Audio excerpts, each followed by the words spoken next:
Yo, welcome to the Choppin It Up podcast featuring your boy Jordan. What up? It's your boy Eric. And we're back at it with our artist series for our podcast. And this is going to be one of these topics that it's still affecting me. Yeah, it's honestly, me too. Today's episode is going to be really heavy. Yeah. And, we don't apologize for it because No. it's someone we need to talk about. Yeah. And someone who has greatly impacted the community. Yeah, big time. And that is Nipsey Hussle, who passed away on Sunday. I remember, just to kind of go into what I was doing. Mm-hmm.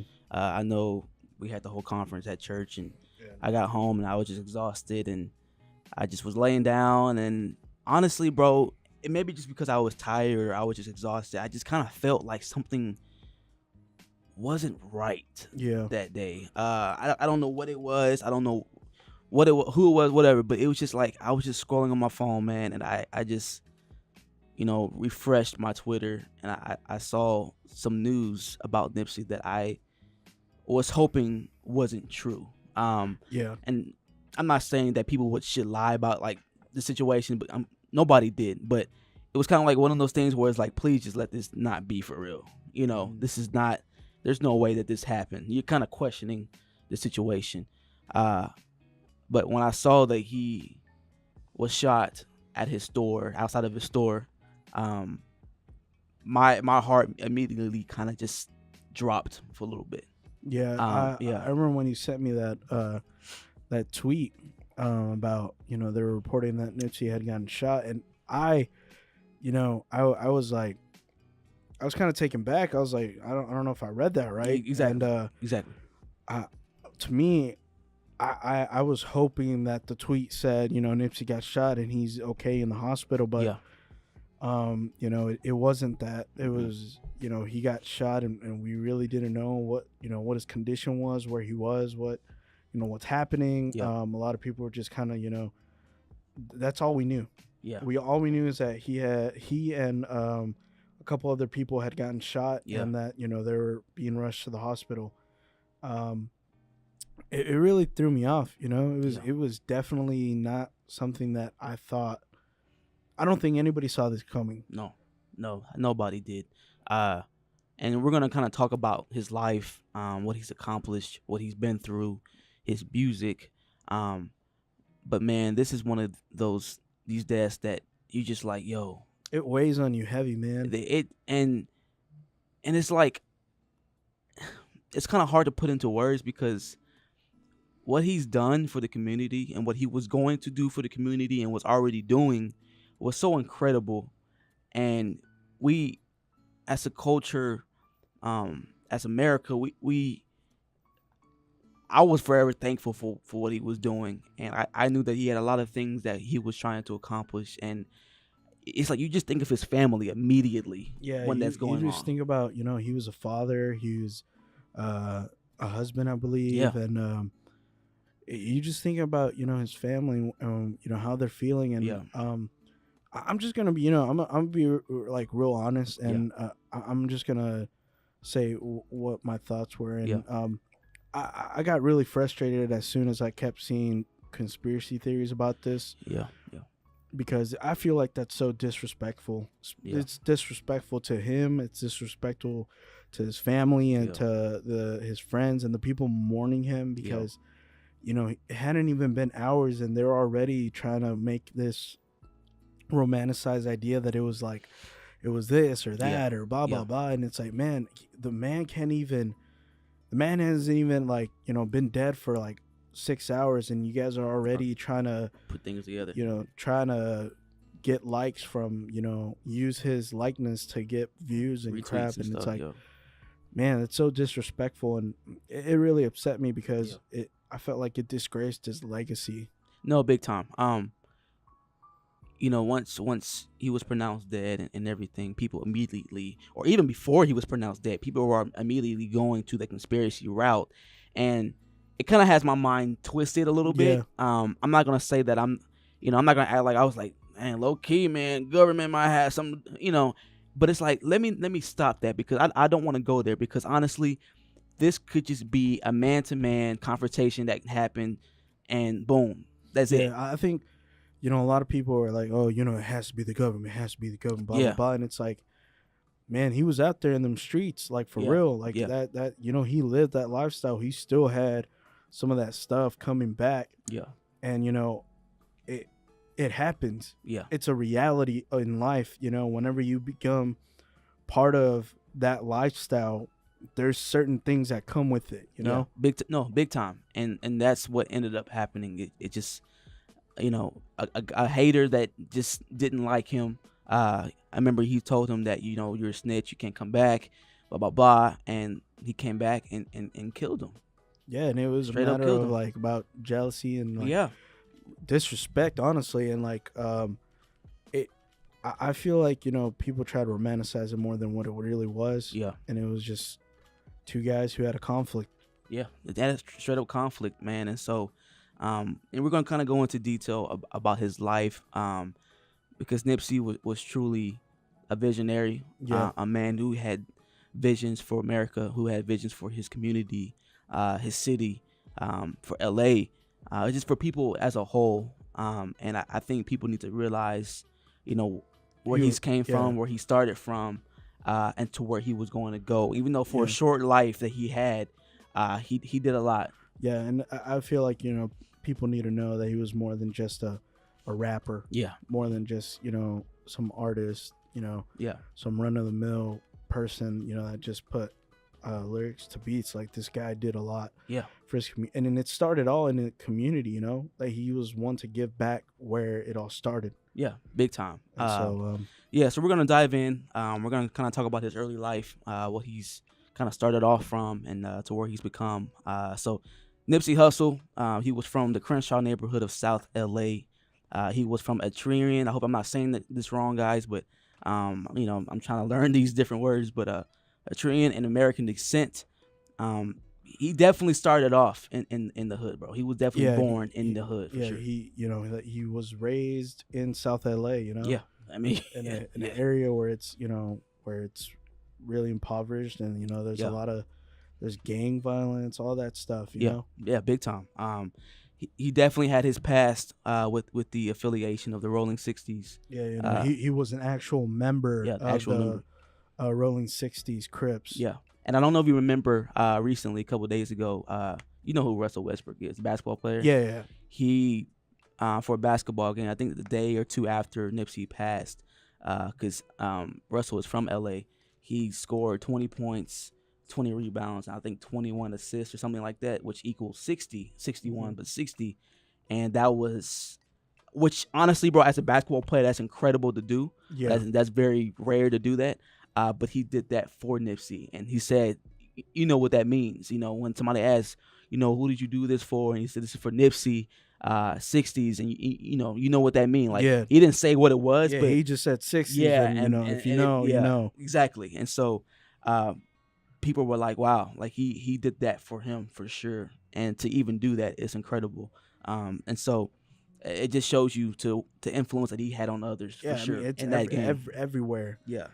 People were mourning him from artists to celebrities. His impact was deep for sure. And so to kind of go a little bit further, he was in the rap game for 15 years, bro. Yeah, he started very, very 2005, and it's crazy to think about how we're in 2019 now, and it feels like 2005 wasn't that long ago. Yeah, and I think he started like 2004-ish, and then put out a project in 2005. Yeah. So he's been in the game for a very, very long time. He was not a newbie. No, it wasn't at all. I mean, he released his first mixtape, which was Slauson Boy Volume 1, in 2005 when he was just 20 years old, and definitely kind of lived up to that name Hussle, which is his last name. His sound was definitely defined by the West Coast sound and the gangster rap in the 1990s. To me, definitely you can hear, the NWA influences, the Snoop Dogg influences, the Dr. Dre influences, the G-Funk sound that, was permeating the 90s and the gangster rap era of music. And to me, like, he sounded like Snoop Dogg. A big bro. He reminds me of Snoop Dogg so much, bro. Mm-hmm. So much. He has that similar vibe. Talks like him. Yeah, his voice. It was like, whoa. Yeah. I remember when I first listened to him, I was like, whoa. Yeah, Snoop Dogg number 2. Even like interviews, like yeah. I was like, if I close my eyes, I can picture Snoop Dogg for sure. And so I'm sure he got his inspiration from Snoop Dogg as well. So Nipsey, I mean, he left his impression in the indie scene when he was touring, doing a lot of his touring for his mixtapes, and he left a lot of buzz from his 2005 tape, which was the Slauson Boy Volume 1. And it caught a lot of executives like, whoa, okay, this is pretty big. And when you catch Epic Records by surprise, you're doing something right. Yeah. Epic Records is a big record label in LA. And so he definitely caught their surprise. But sometimes, man, it's hard to keep that label interested if you're not continuing to really reach the masses. Yeah, if you're not putting out music that they want you to put out, and the whole record situation with current artists, and like everybody knows how it is with being on a record label. Like there's a specific thing that they want you to do. Yeah, they want you to do what they want. It wasn't gonna work out. Yeah, and so he released a couple mixtapes. Was Bullets Ain't Got No Name Volume 1 and Volume 2. And so, Hustle's releases under Epic Records, it failed. It just did. And it didn't really make the impression on Billboard charts, but that honestly didn't stop him from really just to keep going. He was never one to try to get radio play or chart, topping stuff to sustain his career, because people, who knew about him knew about him, and for sure. Other people, he was very much in underground, in the indie scene of hip hop. Yeah. And he was huge in that scene, and that's what sustained him. Big time. And so, in 2010, financially, Epic Records kind of had to stop doing what they were doing. And that had Nipsey to kind of go independent for sure. Yeah, like to kind of pursue independent. Fully independent, which really shifted his priorities to kind of continue to do what he can do for himself. He's definitely hustling, bro. He was hustling. And so, he really lives up to his nickname, which, he started his own record label, the All Money In. Yeah. Which, he, after he left Epic Records, he started the label and everything. And on December 21st, 2010, he released his first All Money In Records mixtape, which was titled The Marathon. Yeah, The Marathon. Which had a lot of guest appearances from pretty big artists at the time as well, which was Cocaine, MGMT, which MGMT was huge back in the early 2010s. Yeah, big time.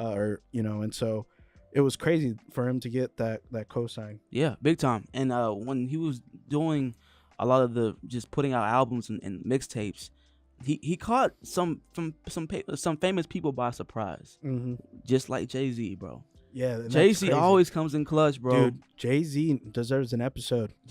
Big time, bro. Come to you soon. Yeah, we're gonna definitely do a Jay-Z episode because he's done a lot for the industry and the culture.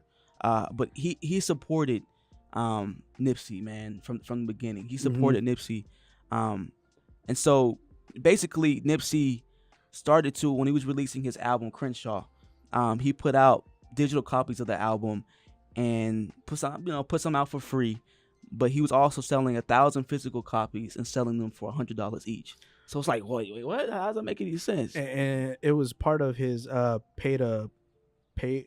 What was it? I forgot the name of things. Pay to play or something. Yeah, I forgot what he named it, but yeah, he was kind of trying to his point across of like, you got to pay to support artists, kind of thing, and like what Jay-Z did with that is that he bought 100 of those copies at $100 each. Yep. I mean, that's crazy. That was big for him. I'm sure Nipsey, man, it just was probably just getting that cosign from Jay-Z. Wow. I mean, that's huge. That has to put you on big time. And so, Hustle continued, to do his touring, releasing mixtapes for free. Yeah. The next year, in 2011, he released a sequel to Marathon, called The Marathon Continues. Yeah. And it had a lot of LA rappers on it. It had someone huge who was actually in the opposing side of gangs, YG, which he's a Blood, and Dom Kennedy. So it's just crazy to me that he had that type of influence to where an opposing gang member is willing to feature on his album. That's huge, That bro. just shows who, Nipsey was. It was about bringing the community together. Yeah, he had respect from a lot of people, man. Yeah. From a lot of people. And when you have that respect, bro, that means you're doing something right, in the community. And so just kind of even talking about it, bro, just kind of seeing to where he just continued to hustle, bro, through the grind and do the rough parts. Because think about it, 2005 is 2019 now. That's a lot of years, bro, of really trying to make. That's a long time. And he was just about to break. He was to just the sky, like, dog. He released. I don't want to get too ahead of myself, Yeah. but in 2018 he released Victory Lap, Yeah. which was actually Grammy nominated for Best Rap Album of the Year. Yep. I mean, that was my top 10 album. I know that was on your top 10. And some people were like, why are you putting that on there? I'm like, man, what Nipsey did on that album was incredible. It was nominated for a Grammy for a reason. Yeah. And just the influence that he had on that album for me, for others, what he was speaking on that album was incredible. And unfortunately, bro, sometimes it takes a passing for people to realize what he's actually done. Just like whenever Mac Miller passed. Yeah, I can't stand and it, just a bunch of people, they don't get their the credit or anything until after they're gone, and it's too late to really to do it. But what's really good about where Nipsey was as an artist is, since he was independent and he owned all his masters and he owned his own record label and everything, that all the proceeds of all his albums are actually going to be able to go to his family. Yeah, that's big. That's big, man. I can only imagine just what they're going through right now. Yeah, it must be really tough, and I wouldn't wish this on anybody. No, nobody. And so, kind of going just a little bit back. I know we got a little ahead, but it's just so much going on with him in his life. But once he put out the Crenshaw tape, he definitely got noticed by some big execs, but also with a different label, which is Atlantic Records, which he said in a Billboard interview would help him bring him to the next level. Yeah. Big time. I mean, Atlantic Records is a big label. Epic Records is great, but sometimes that label change can help. Different executives, sure. Different perspectives, different ideas, it's able to help you do a lot more. Big time. And so that's when in 2018, he released Victory Lap, which had, CeeLo Green, Kendrick Lamar, and others on that album. And I remember, man, I was excited to listen to it. Before then, I didn't really listen to a lot of Nipsey's music. I knew of a few. There's a basketball player named Isaiah Thomas. I was watching some of his stuff on YouTube, and he's a big Nipsey Hussle fan, and he always had his music playing, before a video started on YouTube or afterwards. And he definitely supported Nipsey so much. And so, Victory Lap, man, I can only talk about it so much, and that's why it was on my top 10, because it's just one of those albums, bro, that it was like a classic, dog. It really was for me. It took you through a journey, man. Yeah. Like you can really hear the grittiness and the like in your face lifestyle, that he had in South LA. And it's one of those albums that you can listen from beginning to end without skipping a song. Yeah. And that's when you know the music is good, bro. Yeah. That's when you know what he was talking about was good.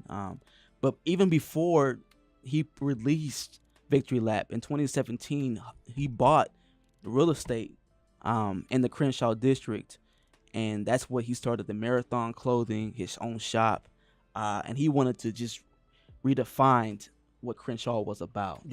He knew that it was an area that was going through a lot. It's the hood. It was going through just a lot of struggles, but he wanted to give people that just got out of jail jobs, or homeless people opportunities, because he didn't want them to continue to be who they are and what they're dealing with. He wanted them to grow. He didn't want them to be defined as just a felon or someone with a record. Yeah, which was something that's really cool about Nipsey. He was hiring these people and giving them somewhere to work and allowing them to work. He was putting people on in his hometown. Not a lot of people do that. Not a lot of people go back and put their hometown back on or anything. Like, once they get big, they just dip. Yeah. He wanted to build a brick and mortar, bro, that and it's as in a neighborhood that needed a lot of help. Yeah. And somewhere where people can go and have a good time and buy some nice clothes, or if they're in need of a job, possibly getting a job. I mean, there are so many opportunities that he was going to change in that whole It was vicinity. like almost like the opposite of gentrification. Yeah. In which, you know, he was, instead of having all these, you know, all these white people or whatever come in and buy property here and all that stuff, he was buying the property. He was making shops. He was putting making jobs happen. You know, he was doing so much for the community. Like not only was he opening up businesses, he was opening up like non-profit places for children. STEM the STEM program. You know, he opened up a STEM center for low-income kids in Crenshaw, which STEM is for you know, people can learn technology skills and stuff like that, kind of like allow them to get in skills sets that not people of you know, of a minority to get into those type of jobs, you know. Big time. Which is crazy. You know? I mean, he had a lot of inspiration from, you know, Mark Zuckerberg and Elon Musk, and he looked up from people from Silicon Valley. He had that mindset of, I want to learn so much. I want to do so much for people. And to draw inspiration from a lot of billionaires and business owners and entrepreneurs that are doing well. But he wanted to do what they were doing, but switch it up a little bit, and make it just so good for people in his community. And that's just what's so incredible about it, because he was changing the culture, bro. He was big time. It was, you know, it sucks, honestly, man. It sucks that, you know, we had such an innovator just taken from a community that was needing it so badly. Yeah, man. Because he was, just like you said, you know, he was inspired by Mark Zuckerberg, by Elon Musk. Like, he was a genius. Like, he was doing things that were outside of the scope of people who are, you know, raised in that area, that don't really get the opportunities to do, just because they're so disenfranchised. And he was wanting to bring in the ability for these people to get out of that. He had a quote, man, that I was doing some research on, and I saw, and he said, "It was the culture that taught me to keep going." And when I saw that he said that, man, that immediately just goes straight to my heart, dog. I'm like, yo, he wanted to do so much for the culture, bro.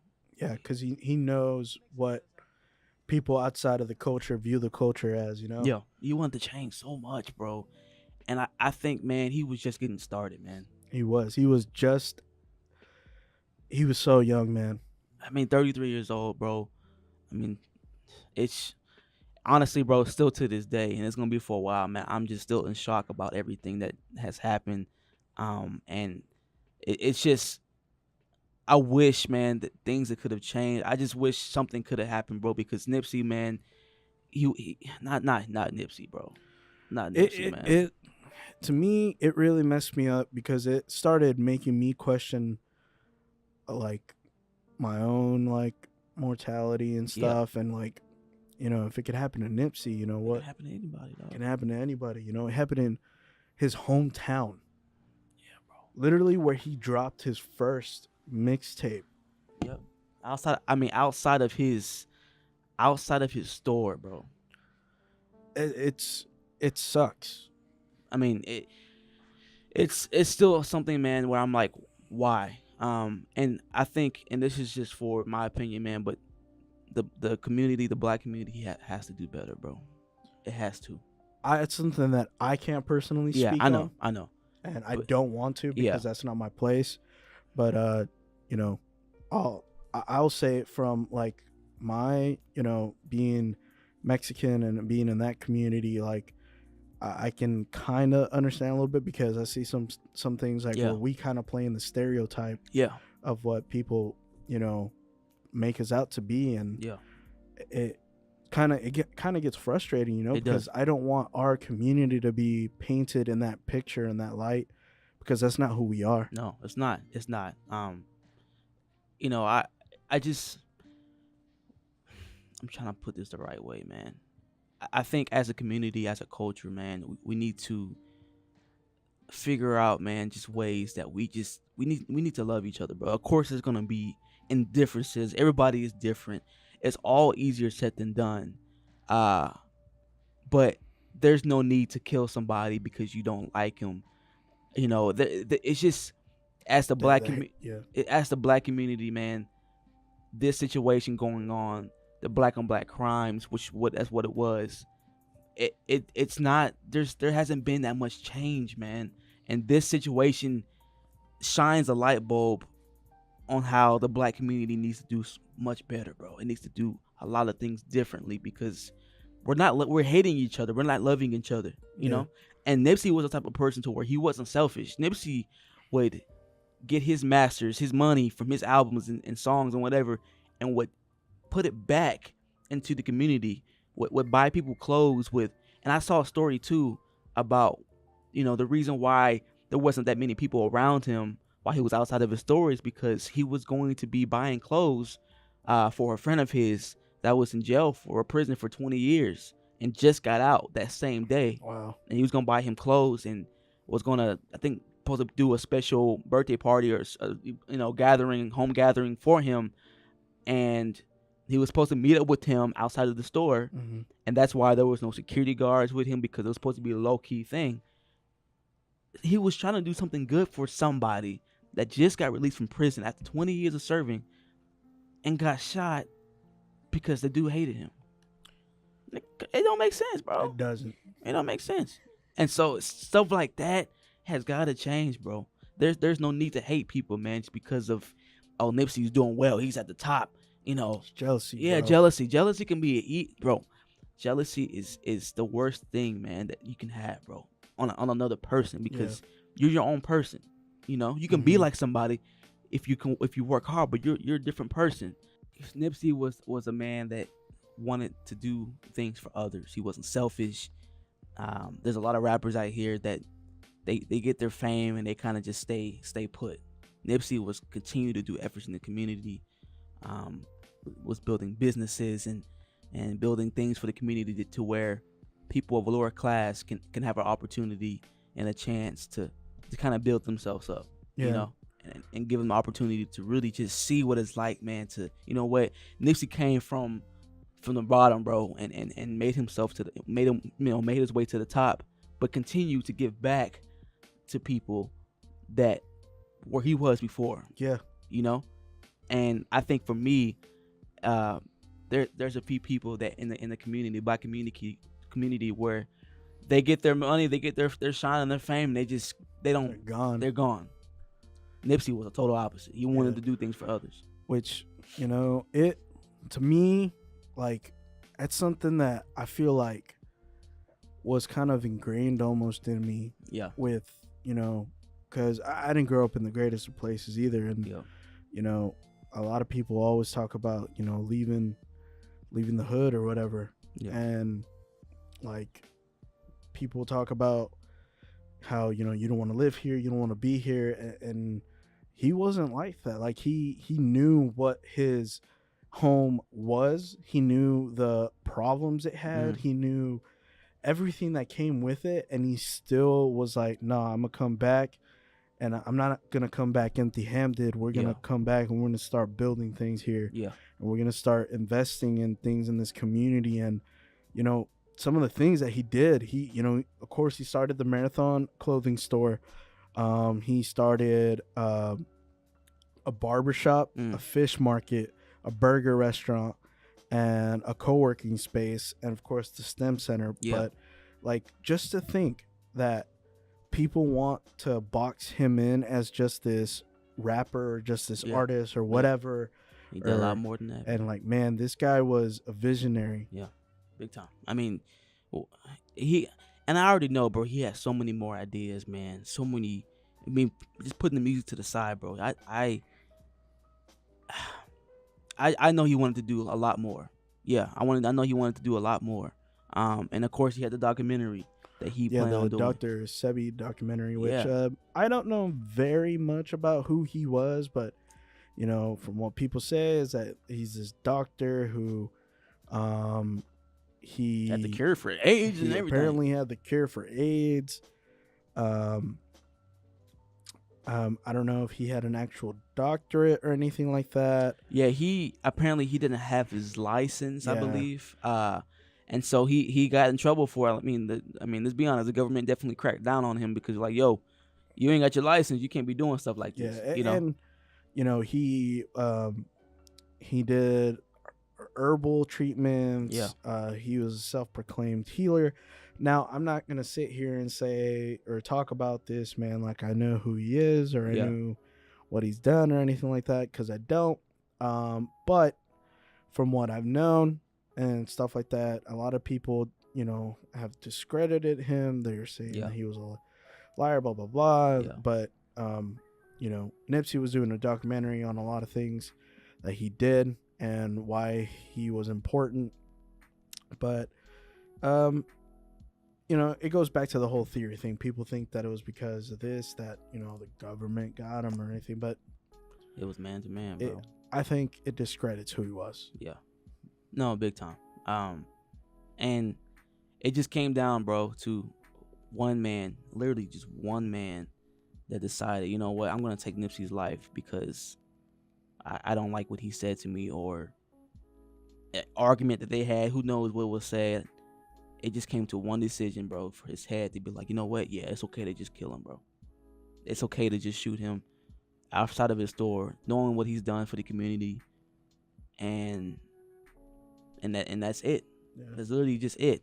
And it comes down to that, man. And it's to the point, man, where it's like Nipsey's family, man. It's just what they're going through is they're probably still in shock. Yeah, like, my question is, like, was it worth it? Like, was one man's life worth your pride? And he's definitely gonna pay for it. Yeah, he's gonna pay for it. As far as we know, he was Nipsey's shooter was caught and he's being charged for murder. Yeah. My hope is just that the fullest extent of the law, that he is persecuted, because Nipsey didn't deserve this. No. His family didn't deserve this. No. And that community definitely didn't deserve this either, because it's a huge loss. Yeah, it is. It is. And I feel like I keep saying this. Sometimes things like this needs to be a huge wake-up call for the culture. Yeah. For communities, not just the black community, but any community. I think, to me, I think for me, it was about like the culture as minorities. Like, we really need to be, showing people that we are not just these stereotypes. Yeah. No. And that we really need to put on for our communities. Yep. And be the change, man, because yeah. I hate that this happened. I hate that this is the light that's painted on that community, on that area. Like, that's not who those people are. No. And it doesn't represent them well, and it doesn't represent who Nipsey was as a person well either. And it just sucks, man. Yeah, it does. It does. So I'm continuing to pray for Nipsey's family, and the people that he was close with. Most definitely. I hope as a culture that we can continue, or we can start, for people that just are struggling with it, but just to love each other. The people that you're close with, your family, that telling them you love them every day, and you're staying close with them, and just being positive and really just kind of carrying yourself a way that Nipsey was carrying himself, man.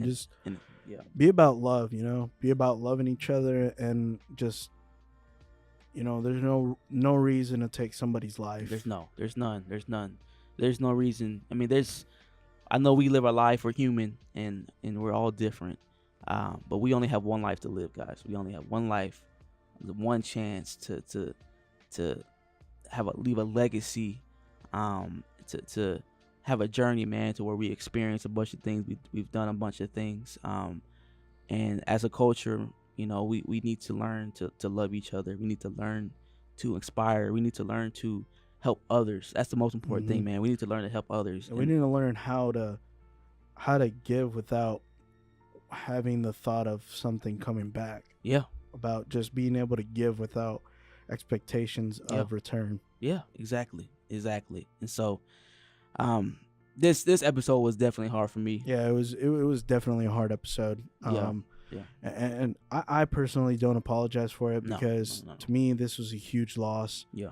For the community and for the music community, and for sure. You know, I just don't know what else to say. Yeah, I'm still lost for words about the whole situation. But I just know, man, what Nipsey did for our culture, music, his community was truly incredible. And just at the young age of 33, he was just getting started to really change just the culture and everything. And so thank you guys just for all the love and support that you guys have shown us on the podcast, and we can't wait to put out more episodes and just kind of talk more about life, culture, music, everything. Just dive deeper into a lot of different subjects, and which is thanks for hanging with us. Thanks for enduring the podcast, because we know that this one was a little bit of a low one, but it was needed to talk about. But it's needed, you know, for some people that don't know who Nipsey was. I hope you go check out his music. You go please kind of see what impact he had on the culture, and kind of hopefully inspires you to make a difference in your community and stand up for injustices. So thanks for checking out Choppin It Up. Yes, sir. We out. We out. Peace.